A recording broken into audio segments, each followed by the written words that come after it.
Hi, everybody. I'm Ryan, I'm Shannon. and we're going to talk tonight about the. Path goal theory. We'll begin with an overview of the path goal theory, which differs quite a bit from some of our previous theories that focus primarily on the leader's traits, for instance. In the path goal theory, it focuses far more on how leaders can motivate followers so that they feel more productive with their work and ultimately help reach those tasks that or goals that have been set by the leader. In this theory, it focuses again far more on follower motivation than it does on tasks. It may feel as we go along in this presentation similar to the situational approach that we talked about last week, where the leader focuses on meeting the followers' development levels where they are in their career, for instance. However, the path goal approach differs in that it is an attempt to help leaders realize what are their followers' characteristics, what are their needs and their goals in the process of achieving the overall goal that the leader has set. One of the interesting things about this is that we've probably all been in that position before as followers, in which we have been given a task that we don't necessarily understand, that we're not as sure about how to reach that goal, or have just struggled with motivation. For instance, you might see this in a movie that maybe you have watched before, the Office Space. So here's a quick clip to show you just what this kind of experience might be like. The thing is, Bob, it's not that I'm lazy. It's that I just don't care. Don't care? It's a problem of motivation, all right? Now, if I work my ass off and Initech ships a few extra units, I don't see another dime. So where's the motivation? And here's something else, Bob. I have 8 different bosses right now. I beg your pardon? 8 bosses. 8? 8, Bob. So that means that when I make a mistake, I have 8 different people coming by to tell me about it. That's my only real motivation, is not to be hassled. That and the fear of losing my job. But you know, Bob, that'll only make someone work just hard enough not to get fired. Would you bear with me for just a second, please? Okay. What if, and believe me, this is so hypothetical, but what if you were offered some kind of a stock option equity sharing program? Would that do anything for you? I don't know, I guess. Listen, I'm going to go. It's been really nice talking to both of you guys. Absolutely. The pleasure's all on this side of the table, trust me. Good luck with your layoffs, all right? I hope your firings go really well. Okay, excellent. Great. So in the previous video, you saw an unmotivated worker. His bosses really don't understand what's his motivation, or what they just don't understand him. So leadership generates motivation when it increases the number of kinds of payoffs that followers receive from. Before you see a diagram that helps support path goal theory. Path goal theory is a theory that leaders help followers figure out their path by helping them get rid of obstacles that are in their way. They basically help them figure out ways to be productive by defining their goals, clarifying their path, removing any obstacles, and being as supportive as possible. At the heart of path goal theory is what Northouse calls the expectancy theory of motivation. This theory states that followers will be motivated by whether or not they think they're capable of performing the work, if they believe that their efforts will result in a certain outcome, and if they believe that the payoffs for doing the work are going to be worthwhile. Is their effort going to be recognized? Are they going to appreciate the kind of work that they did? So at the heart of path goal theory, there are 3 categories that leaders must take into account when deciding how best to motivate followers to accomplish goals. First is leadership behavior. Second is follower characteristics. And third is task. The first category of path goal theory is a directive leader. A directive leader gives followers clear instruction, including what is expected of them, how the task is to be done, and a timeline for the task to be completed. The next one is supportive leaders. Supportive leaders are friendly, approachable, and supportive, including attending to well-being and human needs of followers, using supportive behaviors to make work pleasant, and an increase of self-confidence and lower anxiety. Next is a participant leader invites followers to share in the decision making, including consulting with followers, seeking their ideas and opinions, and integrating their suggestions into the decisions about how the group or organization will proceed.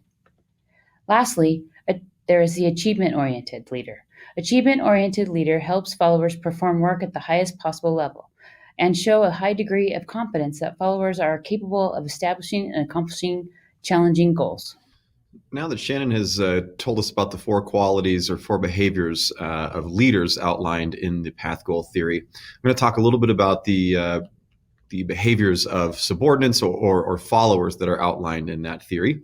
There are 4 of them that are broken down by followers who are authoritarian, followers who have strong needs for affiliation, followers who have a strong desire for control in their work, and then 4, followers with confidence in their own ability. So we'll start with the followers who feel more comfortable when leaders provide a greater sense of certainty in their work. Followers who need leaders to be very clear about the goal, be very clear about the steps in the process to accomplish that goal. Followers who need a strong sense of what they are supposed to be working on. The second is followers with strong sense or needs for affiliation. These followers prefer supportive leadership because friendly and concerned leadership is a source of satisfaction for those followers when they feel like their work is respected and appreciated by leaders, that their followers' motivations improve, and they're far more productive. In the third type of follower is those who have a strong sense or desire for control. And in the path goal theory, those types of followers are broken down into 2 groups: those with an internal, what Northouse calls an internal locus of control, and those with an external locus of control. For followers with an internal locus of control, those followers believe that they are in charge of the events that occur in their lives, that they have some autonomy and agency in their own work. And then external locus of control believe that chance, fate, or outside forces determine their lives. The fourth group of follower in the path goal theory are those with perceptions of their own abilities. That is, in particular, that they have a certain confidence in their own ability to accomplish tasks. And the path goal theory would suggest that as those followers' perceptions of their own abilities go up, that the need for directive leadership, as Shannon discussed previously, that directive leadership need goes down. The third the third category in the path goal theory is a discussion about the specific tasks themselves. And again, they're broken down into 4 categories. The first category the first type of task identified in path goal theory is those in which the task may be unclear, the path to accomplishment may be ambiguous, and perhaps multifaceted or complex in the process. In this case, to use an example, perhaps a teacher may assign a research project to students who are unsure about the outcome of the project. Students would benefit from clear instructions in this case about where to find research, how to cite sources, how to synthesize all of that information that they gather. And the teacher may also find that it benefits students to provide very clear and specific deadlines.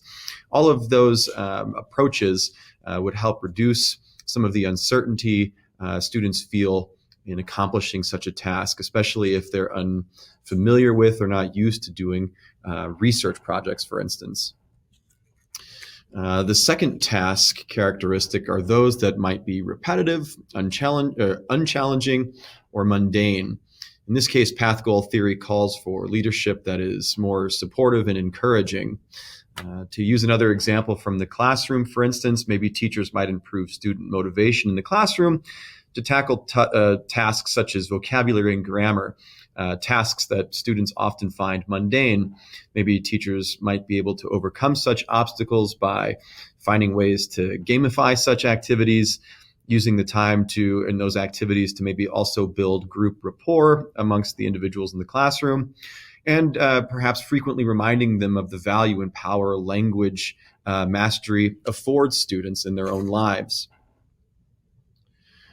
The third task characteristic is for situations in which the task is also ambiguous.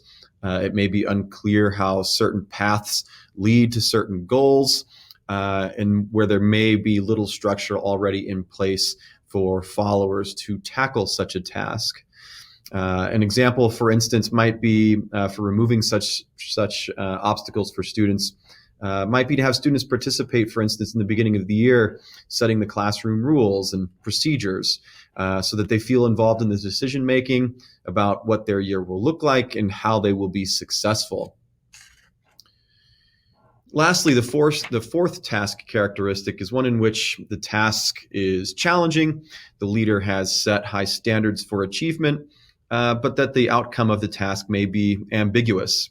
To use another classroom example, for instance, one more time, teachers who create authentic learning experiences for students regularly help students recognize their own successes along the way through the process, may help remove obstacles for students as they work towards mastering skills that they might not otherwise feel like they have the ability to accomplish on their own. And so with that being said, we've just to quickly recap, we've talked about three different categories that fall into a discussion about how the path goal theory works: leadership behaviors, follower characteristics, and task characteristics. And now Shannon will talk a little bit about how those three categories work together so that leaders understand the types of behaviors that work best with the followers themselves, as well as the tasks that those followers may be tasked with accomplishing. On this slide, you see the individual categories of path goal theory. You might see group members or followers who think things are think things are unclear or complex or ambiguous. They might be an authoritarian and they need some more guidance or psychological structure. That would be a directive leadership. We're going to skip supportive leadership right now, and we're going to jump down to participative leadership. You might see group members or followers who think things are autonomous, or who think things are ambiguous or unclear or unstructured. They might need some more autonomy. They might need more control. They might need more clarity. That participative leader would provide involvement and be involved in things. The next one you would see would be followers who think that things are ambiguous as well, but challenging and more complex. And they might have high expectations and need to excel. And that would be achievement-oriented leadership, which provides challenges to the followers. But the last one we're going to jump back to is supportive leadership, which would be people or followers who think things are repetitive, unchallenging, mundane, and mechanical. And they might be unsatisfied, or they might need some affiliation or some more human touch. They might need some more things that they can understand. They might need more nurturance. So that would be a supportive leadership. And you're going to see in the following clip of Renaissance Man, where there are some unsatisfied followers who do not really care or appreciate the work that Danny DeVito is teaching them.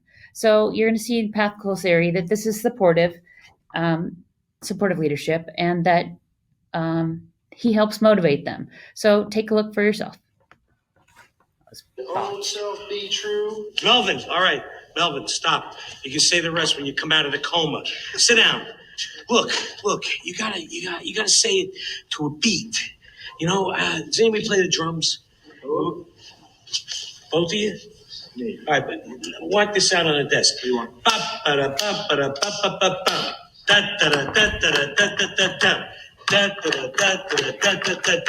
Come on, Haywood, get with it. Let's go. Give him time. He's a white boy. Say the lines to the beat. You hear it? Do I hear him banging on the desk? No, this fool. Bop, ba-da, bop, ba-da, bop, bop, bop, bop. This above, get up, get up, get up. This above all to thine own self be true. Say it. This above all to thine own self be true. This above all to thine own self be true. This above all to thine own self be true. This above all to thine own self be true. This above all to thine own self be true. This above all to thine own self be true. This above all to thine own self be true. This above all to thine own self be true. This above all to thine own self be true. You got it. This above all to thine own self be true.